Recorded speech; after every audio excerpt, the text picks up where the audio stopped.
আসসালামু আলাইকুম, আমি সুলতানা স্বাগতম জানাচ্ছি Sultana state blog and cook চ্যানেলে। কাছে দূরে দেশ এবং দেশের বাইরে যে যেখান থেকে আমার ভিডিওটি দেখছেন, আশা করছি খুব ভালো আছেন। আলহামদুলিল্লাহ আমরাও ভালো আছি আল্লাহর অশেষ রহমতে। এই ভিডিওটি 25 বা 26 রমজানে করা। ফজরের নামাজ পড়ে একেবারে ভোরবেলা আসলাম। মুরগির যে ডিম বসিয়েছিলাম, হাঁসের ডিম মুরগিতে বসিয়েছিলাম, সেই রোজার 2 দিন আগে বসিয়েছিলাম। তো 25-26 রমজানের দিক ডিম ফুটে গেছে। আগের দিন কালে আমি দেখেছিলাম ডিম একটু ফাটল ধরেছে, তাই একেবারে ফজরের নামাজ পড়েই আসলাম চেক করতে। এসে দেখি সবগুলোই বাচ্চা ফুটে বের হয়ে গেছে, শুধু একটা বাকি ছিল। তো সেটাও আমি ডিম থেকে অর্ধেকটা বের করে দিয়েছি। এখন খাবার দিব না, খাবার দিব একেবারে বিকেলে। আর বাচ্চা ফুটার সাথে সাথে খায় না, ওরা খায় প্রায় 24 ঘন্টা পর। তো আলহামদুলিল্লাহ 9টা ডিম বসিয়েছিলাম, 9টাই বাচ্চা ফুটেছে। তো সেগুলোই দেখে শুনে রেখে এখন সেলাই করতে বসে গেছি। আমার আর ইসরাতের ড্রেস সেলাই করছি।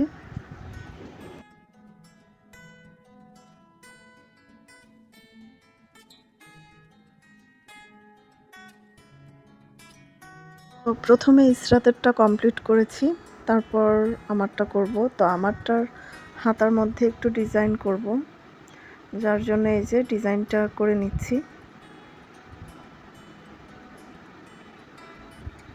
তো এই ডিজাইনটা আমি সালোয়ারও কয়েকটা সালোয়ার পরেছি ডিজাইনের। তো ভাবলাম এখন এই ডিজাইনটা আমি হাতেও করে দেখি কেমন লাগে। খুব ভালো লাগে ডিজাইনটা আমার কাছে, আর খুবই ইজি ডিজাইনটা করা। আমি সবসময় চেষ্টা করি যে কাজটা আমার কাছে ইজি মনে হয় সেটাই আমি করি।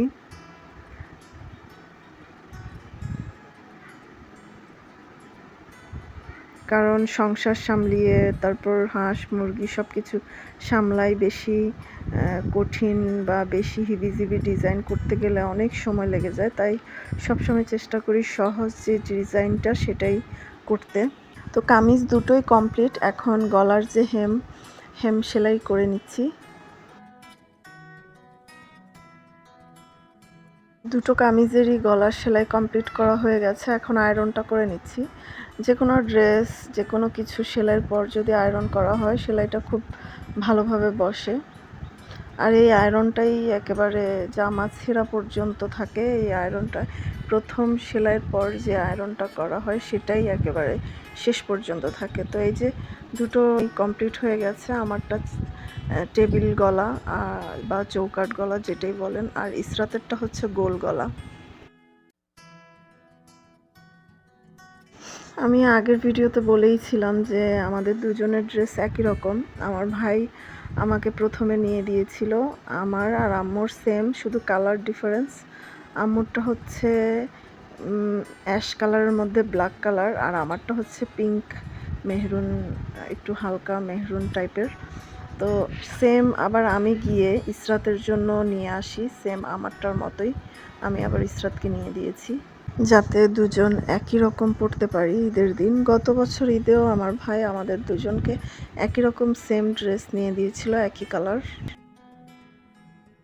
তাই এবার ঈদেও আমি চেয়েছি যাতে দুজনের একই রকম ড্রেস হয়। তো তাই একই রকম আমি আবার গিয়ে কিনে আনলাম। আর এই যে আয়রন করে এখন ভাঁজ করে দিচ্ছি। ওরা হয়তো 2-1 দিনের মধ্যে চিটং চলে যাবে।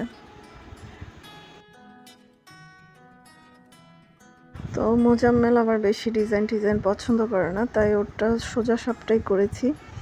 আর আমারটা একটু ডিজাইন করেছি হাতে, মানে হাতার মধ্যে একটু ডিজাইন করেছি, আর সালোয়ারের নিচটায় একটু ডিজাইন করেছি। এই যে এইটা আমার সালোয়ার।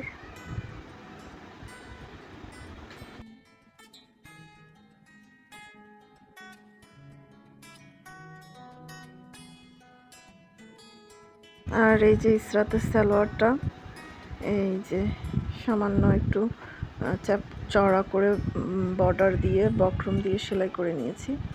তো আমারটা আমি আলমারিতে রেখে দিচ্ছি, আর ইসরাতেরটা ইসরাতকে দিয়ে আসছি। তারপর তো জোহরের ওয়াক্ত হইলো, জোহরের নামাজ কালাম পড়লাম, গা গোসল করে তারপর নামাজ কালাম পড়ে একটু রেস্ট নিয়েছি। এখন আবার বিকেল বেলা থেকে ভিডিওটা স্টার্ট করলাম।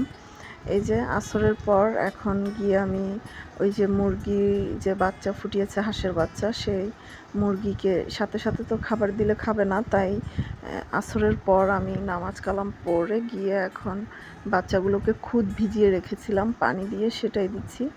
প্রথম খাবার খুদই দিতে হয় ভিজিয়ে, তাও আবার ভিজিয়ে, কারণ একেবারেই ছোট, ওদেরকে কয়েকদিন এরকম খুদ ভিজিয়ে খাওয়াতে হবে, অথবা পোলট্রি যেই ফিট খাবার সেগুলোই দিতে হবে। তো এখন তো ফাইজার বাবা খাগড়াছড়িতে, তাই আমি তখন খাগড়াছড়িতে ছিল, তাই বাসায় খুদ ছিল, খুদ ভিজিয়ে আমি বাচ্চাগুলোকে খাওয়াচ্ছি।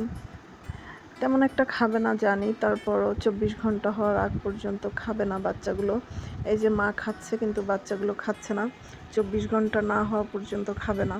তারপর এই যে বাচ্চাটা আমি ডিম থেকে বের করে দিয়েছিলাম, খুঁটে খুঁটে বের করেছিলাম, সে বাচ্চাটা এখনও ভালোভাবে শুকায়ও নাই, একেবারেই দুর্বল। এটা না বের করে দিলে সমস্যা হতো, হয়তো মরে যেত, তাই আমি বের করে দিয়েছি। তো সমস্যা নেই, আলহামদুলিল্লাহ ঠিক হয়ে যাবে ইনশাল্লাহ। মায়ের পেলে ভালোভাবে দুর্বলতা কেটে যাবে। তাই যে এখন আবার ইফতারের সময় হয়ে গেছে। আজকে আমরা বাসায় কোনো ইফতারই বানাই নাই। আজকে বিএসআরএম থেকে, ফাইজার আব্বুর অফিস থেকে, মানে আমার মোজাম্মেলের সবাইকেই আজকে বিএসআরএমে সবাইকে ইফতার পার্টি ছিল, ইফতারি দিয়েছে। তো ফাইজার বাবা তো অফিসে যায়নি, সে খাগড়াছড়ি ছিল, কিন্তু তার ইফতারি বাসায় পৌঁছায় দিয়ে গেছে তার এক কলিগ। তো তারটা আমি ফ্রিজে রেখে দিয়েছি, সে পরে আসলে পরে দিব তাকে। আর আমি আমার ভাই যে ইফতারি এনেছিল অনেকগুলোই, ওর ডিপার্টমেন্টের পক্ষ থেকে ওকে অনেকগুলো ইফতারি দিয়েছিল, তো সেগুলোই আমরা এখন ইসরাত গরম করেছে, যেগুলো গরম করা দরকার সেগুলো এখন ইফতারের সময় আমরা ইফতারিটা করে নিচ্ছি।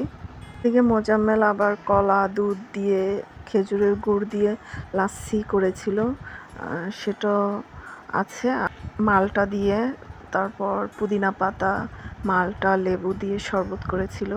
এই যে অনেক মজা হয়েছিল শরবত দুটোই, মালটার শরবত আর খেজুর গুড়ের লাচ্ছি।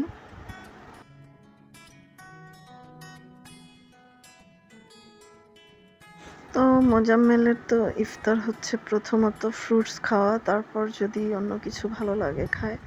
তো এখানে তরমুজ আমি কেটেছিলাম আজকে, তো আমি পিস পিস করে ফেলেছি। এখনও কামড়িয়ে খেতে আনইজি লাগছিল ওর কাছে, মানে রস পড়ে না কামড়াই খেতে গেলে, তাই ও এভাবে হাত দিয়ে চিমটি কেটে কেটে খাচ্ছিল।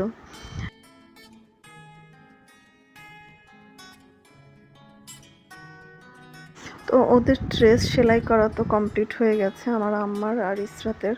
তো দুজনের ড্রেসও কমপ্লিট হয়ে গেছে, আবার বিএসআরএমের ইফতার পার্টিও শেষ হয়ে গেছে, এখন ওরা আগামীকালকে চলে যাবে।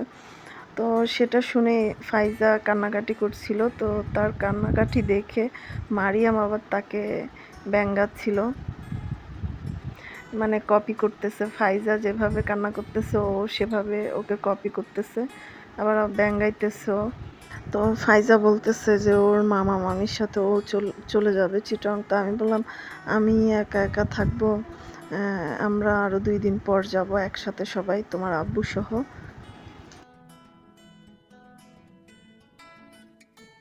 তো আজকের ভিডিওটি এখানেই শেষ করছি। আজকের ভিডিওটি এই পর্যন্তই। সবাই ভালো থাকবেন, সুস্থ থাকবেন। ভালো লাগলে অবশ্যই একটি লাইক দিবেন। আর যারা ভিডিও দেখেন অথচ এখনও সাবস্ক্রাইব করেননি, অথবা সাবস্ক্রাইব করতে ভুলে গেছেন, তারা অবশ্যই সাবস্ক্রাইব করে আমার পাশে থাকবেন। আল্লাহ হাফেজ, আসসালামু আলাইকুম।